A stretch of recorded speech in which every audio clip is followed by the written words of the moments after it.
Okay, so you will have watched the video of Karina assessing our performance and virtually rehearsing us by stopping the tape and making observations and requests for what she really meant and what we perhaps did do or didn't do.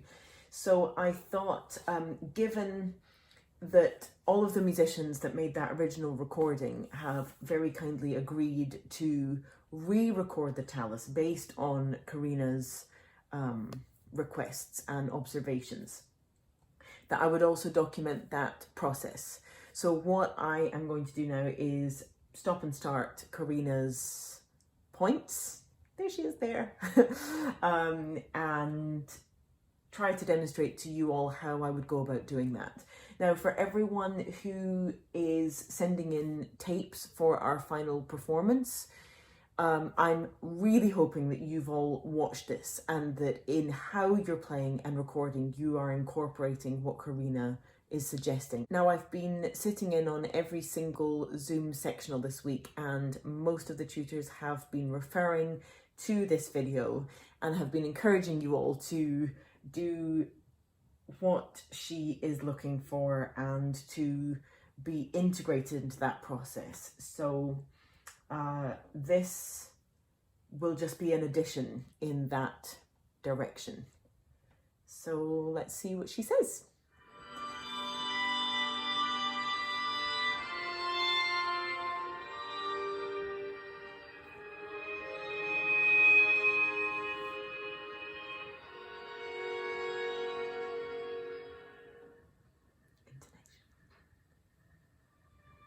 Okay, so the beginning is marked pianissimo molto sostenuto.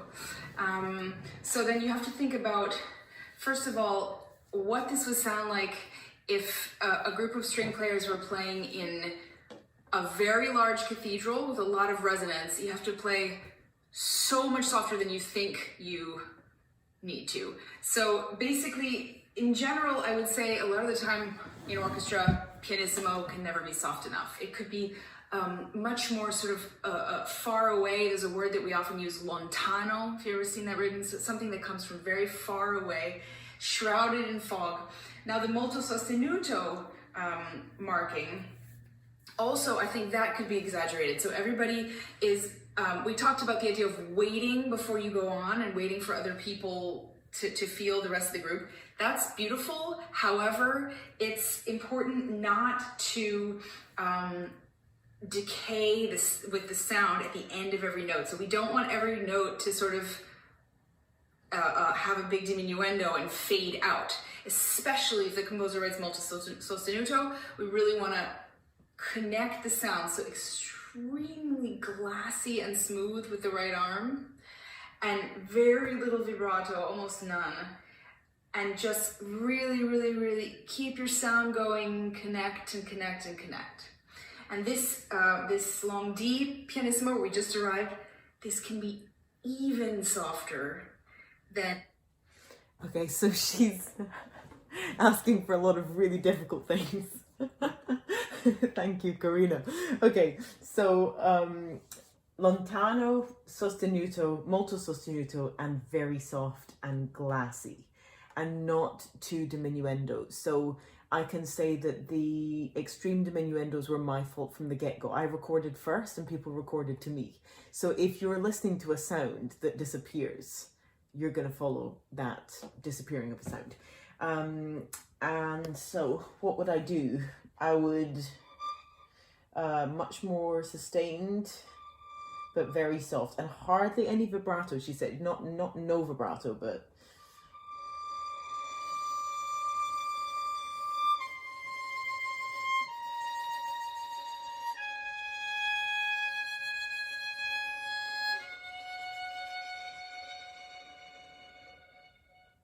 okay, that sounds sort of ridiculous when I am playing just now on my own, but you put that together and I think that might actually work quite a lot better.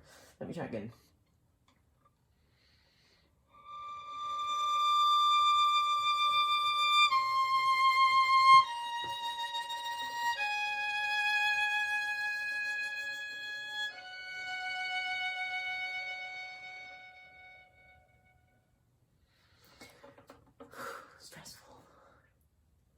and the first 2 bars of the piece. So now we keep going.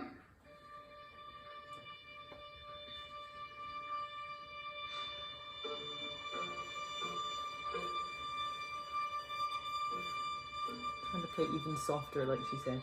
Okay, next thing. So these pizzas are marked piano, molto pesante.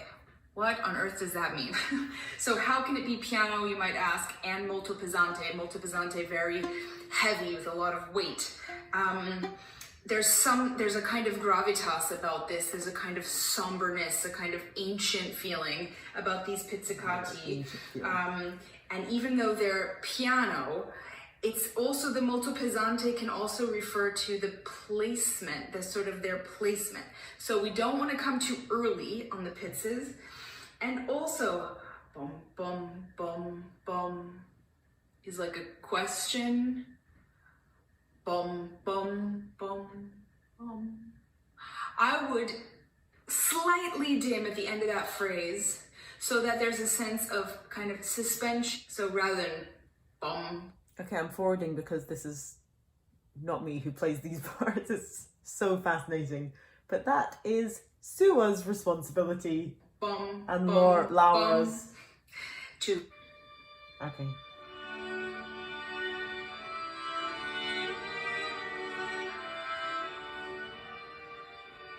Beautiful swells, really nice. The bit I wasn't responsible for.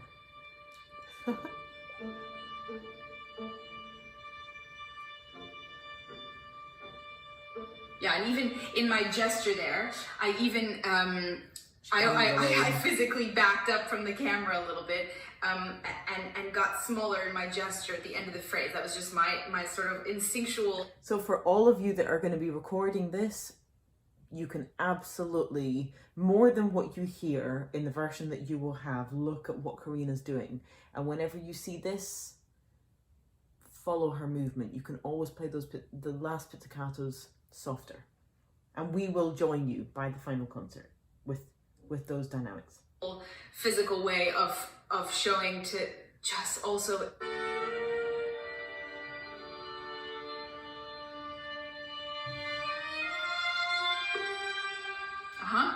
Beautiful. I know what's coming. This is the first forte in the piece, right? So this is the first time that we crescendo to a real forte, and we have.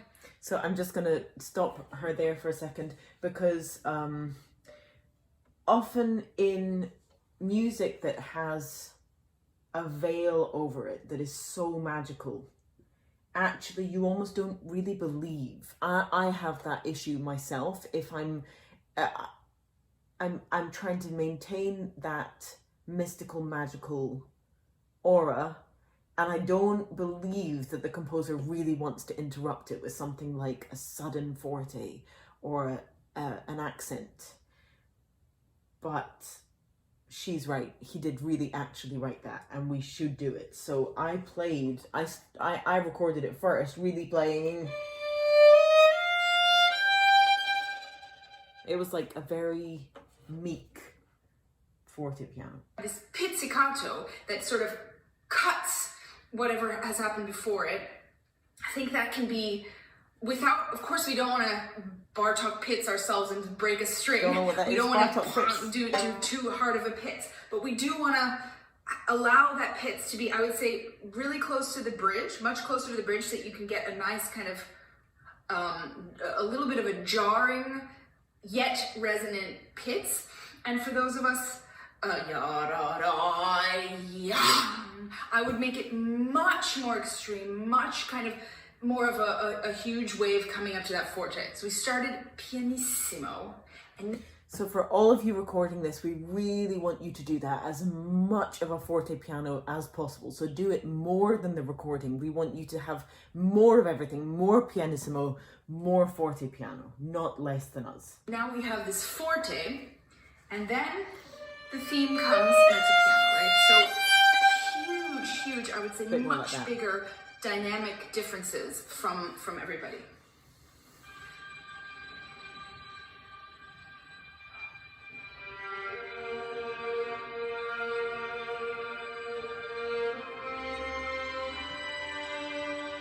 Beautiful tremolo, really nice.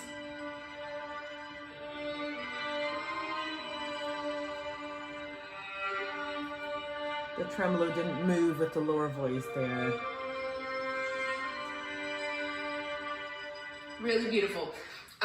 This is incredibly beautiful playing from everybody, and I love the fact that everyone is using a lot of air in the sound, and they're using bow speed to achieve those hairpins rather than any kind of pressure or forcing. So we don't want to force. We want to increase the bow speed at the top of the swells and slow the bow speed down. So she's talking about speed, bow speed, obviously that's really clear. For all of you, even if you've got shorter arms because you're younger, try to feel like this arm floats above the instrument, just floating above. Sometimes we talk about weight of the arm a lot, but you have to counter that with a floating when it's really soft. It needs to come back down from a swell. The one thing that I notice is that a little bit we are dying out at the end of every half of a phrase. So the sense of long line gets a little bit lost. So I know Karina knows this because she's a wonderful violinist as well, but in order to sustain a really long line, don't expect it to be easy. It's always effortful. You have to invest effort in making that line last forever. It's almost like you don't quite breathe. I mean, obviously keep breathing when you're playing, but it's almost like you're pulling something that's just like an endless bit of string that just doesn't stop. And we were just a little bit lazy perhaps with that kind of like a sighing, oh, we're done with this note, so we can just let it go. And she's saying, don't do that. I'll sing more as we go on, a little bit more what I have in mind. But I think it's important to if there's a swell, then it's great to come down. Of course, come down on the decrescendo side of the swell. However, not to fade out completely to nothing.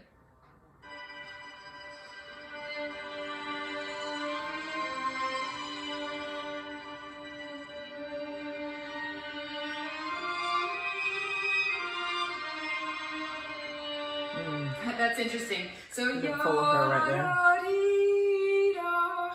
And then everybody went faster than I did.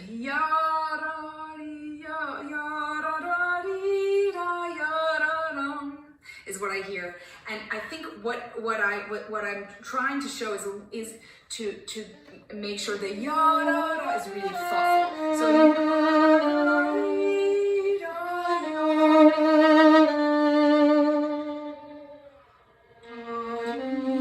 To take, this is the first place where we take a really truly a big breath. So allow not a hole in the sound, but let the phrase finish before we go on to the next phrase. It's such a great moment.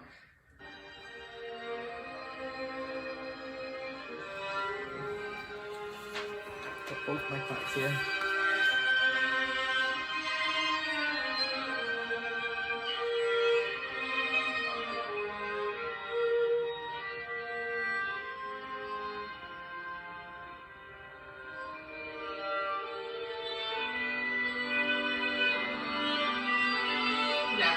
Good. So going to the B natural, I would.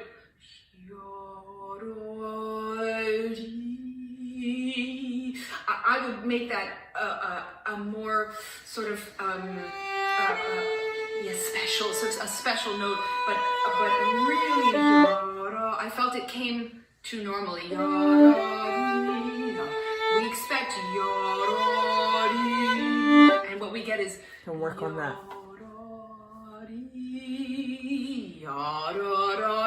What an uplifting moment. Only then, right afterwards, now in the upcoming section, to be then overshadowed again. See how excited she gets about this music? Love it. So inspiring. And by the minor.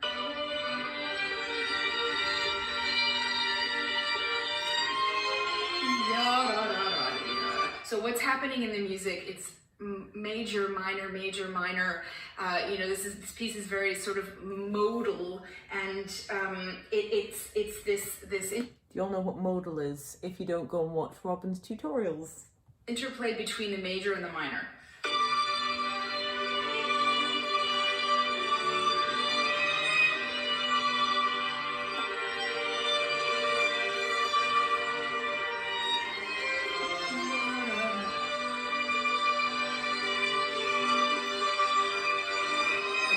Beautiful sound they're making.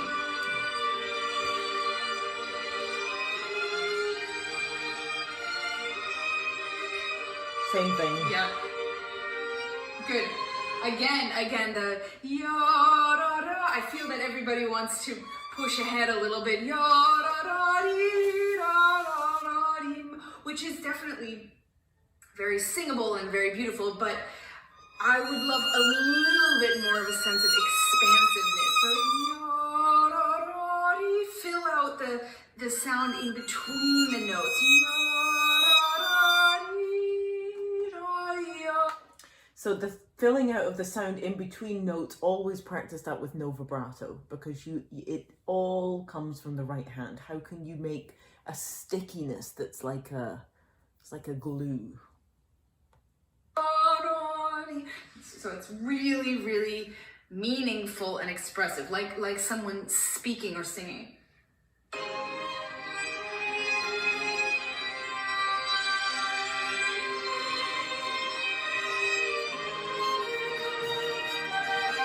Pull the sound, pull the sound.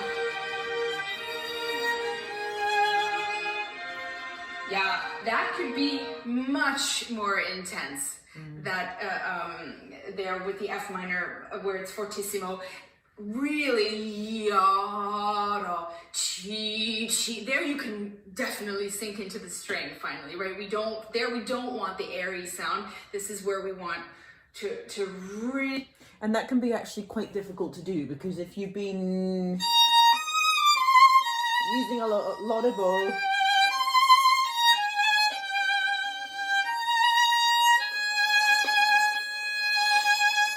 like you want to keep the sound moving so it's beautiful, as in keep the bow moving so it's beautiful, but you also want to sink in. It's a hard thing to do. Type of play, sometimes you squeeze the sound or crush the sound and it's actually less sound rather than more. So you have to manage that quite carefully. Really have a lot of sense of weight, like your bow is just slicing through the instrument down into the depths of the earth, 500 meters below the ground. It's a great image. Think of the double basses, if there was an army of double basses. Immediately then comes back to the airy sound.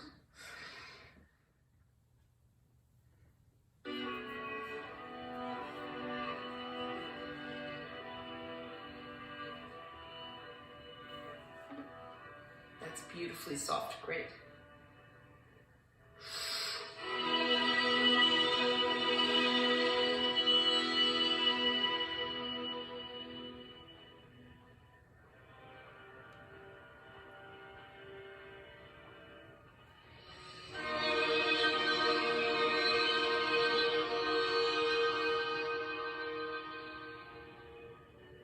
Good. So this is now obviously there's a little discrepancy amongst the different players. How are we gonna do these these weighted notes? I think most people are we all want to sort of coordinate the way we're playing those. So most people are doing kind of an extra sort of surge of vibrato on every single note, and definitely the entire bow. And I think it's obviously really tricky to coordinate it on the computer. But if everyone can try, whole bow and these kind of pendulum motions. So like big swinging arches on every eighth note, on every quaver, so that it's so a bit more banana. We don't want to stay stiff and horizontal. We want to not too much though. We also, like that, Karina. We also want phrasing through. Okay. So you want to feel the belly of the note here. So we really, you can practice that slowly, that type of thing. I mean, that's a little bit bulgy. Obviously, you don't want it like that. But then with direction to the fourth note. The three notes.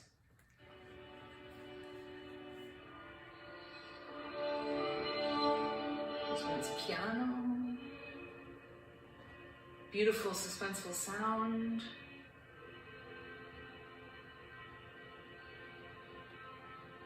Gorgeous.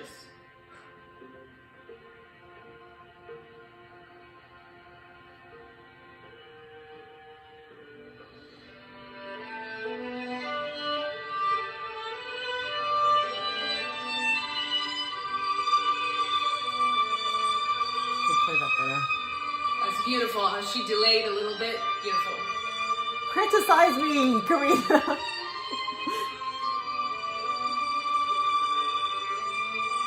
Yeah. We could use more viola solo. Definitely.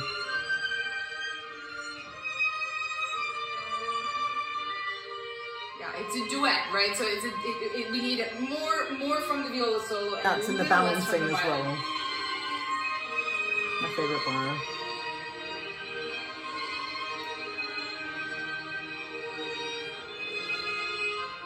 Again.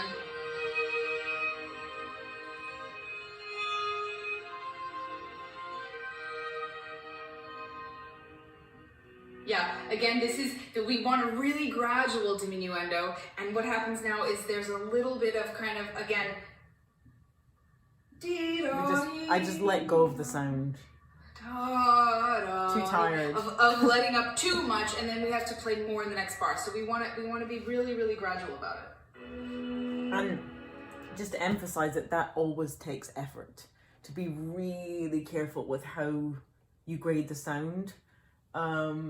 Like, you have to be invested in it, not to let go of sound.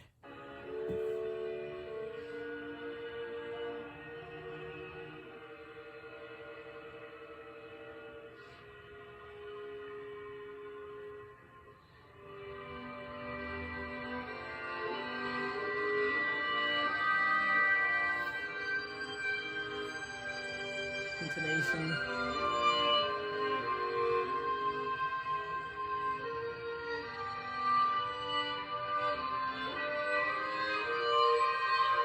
This is really fascinating. So I'm pushing and pulling like I would with real life people in front of me. The problem is they're not live in front of me, and so the resistance that I'm used to kind of grabbing onto with the sound. If you think of the sound like you have a ball of sound, you have to sort of bring it forwards and backwards. There is no resistance because they're recording individually. So there was a little bit maybe too easily kind of falling forward and then pulling lurching, back. lurching back and forth. It's a little bit too unstable. We do want this passage to be quite even despite the little swells. And it's interesting for me to see the way that I'm conducting because it would work much better with a live orchestra than it does in this situation, because you would be amazed when you, sorry, alerts. You would be amazed when, for any of you who've tried conducting or would like, aspiring conductors would like to conduct, how much you have to get underneath people and push and pull them just to get the tiniest sort of response, especially the beginning when you first start conducting. So that's something that's really interesting to listen to in this section, sort of the flow and pulling back of these quavers. And for us, that process was interesting because we're, on the one hand, following our ears. Like, I was playing, trying to follow what I was seeing Karina do, knowing this sounds a little bit seasick, like, oh my goodness, going forward and back way too much. But at the same time, I was thinking, I'm sure that's what she's showing. So you are in a place that's in between what so often we talk about with all of you. Where can you decide for yourself, this is what I feel is right and is what I want to do? And where do you absorb what's around you, follow what's around you, look at what your teacher is doing, follow what your teacher is doing? There's always that balance of using your own intuition and taking advice.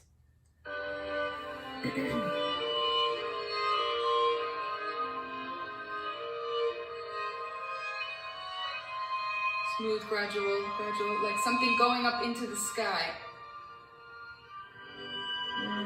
You could do that better. Espressivo.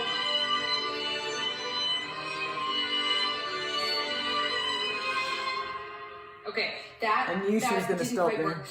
I think next group comes in.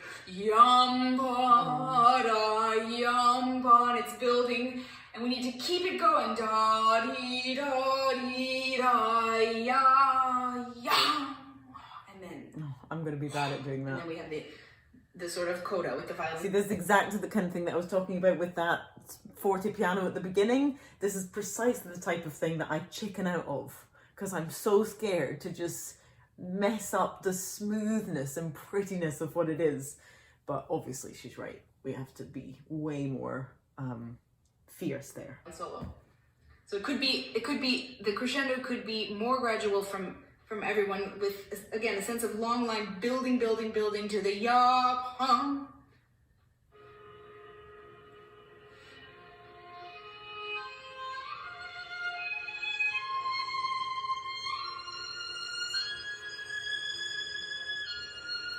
Too loud. She's going to tell me I'm too loud. Beautiful. Oh, she's just being nice. It's so difficult.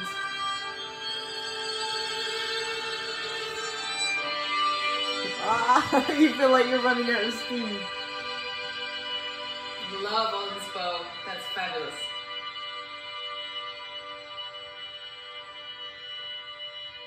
That was Andrea. She was pointing out.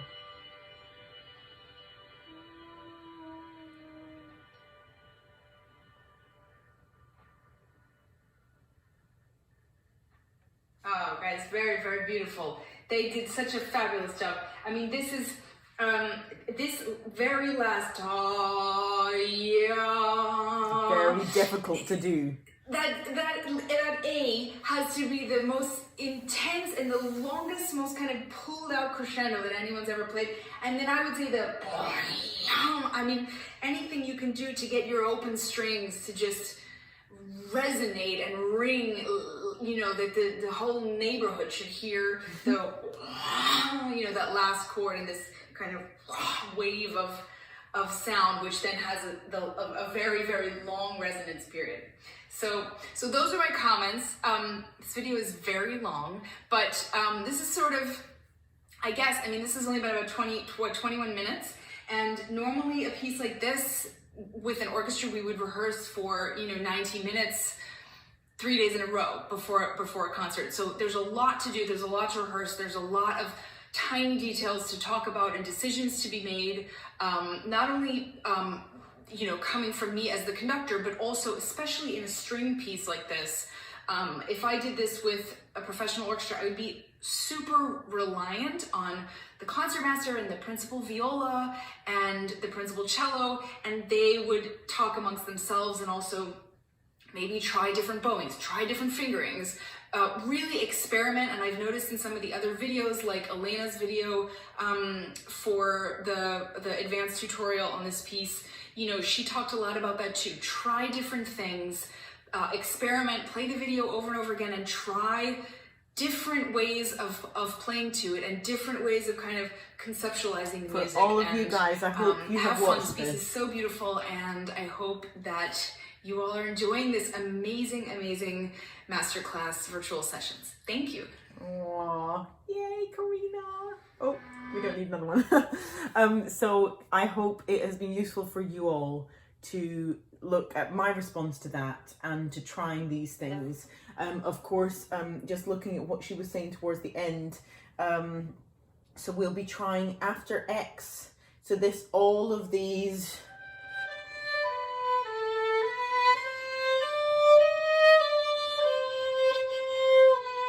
If you all can help us be as smooth as possible there, so you don't need to add to our kind of rise and fall and like slight lurching, which is all my fault, by the way.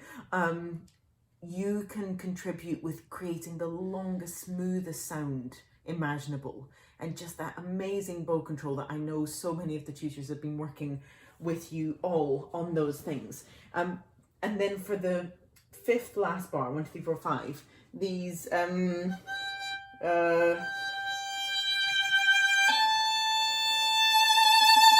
that A, you just want to create, it should be like you're bursting. You should actually feel like you're bursting. And because we were in a recording environment and we were sort of, I think, trying to sound correct and good and making sure that nothing really crunched too much or whatever, we were careful. And actually, I think we're looking to you to give all of those extremities.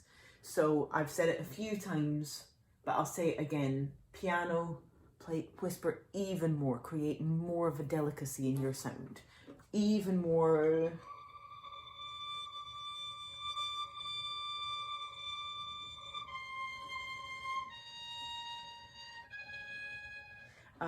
And the forte, sink even deeper into the string.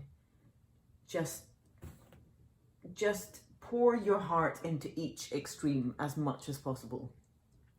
And by the time we have re-recorded some of these things and added it to your playing, I think we'll have something really quite special. So I can't wait. I hope this is useful.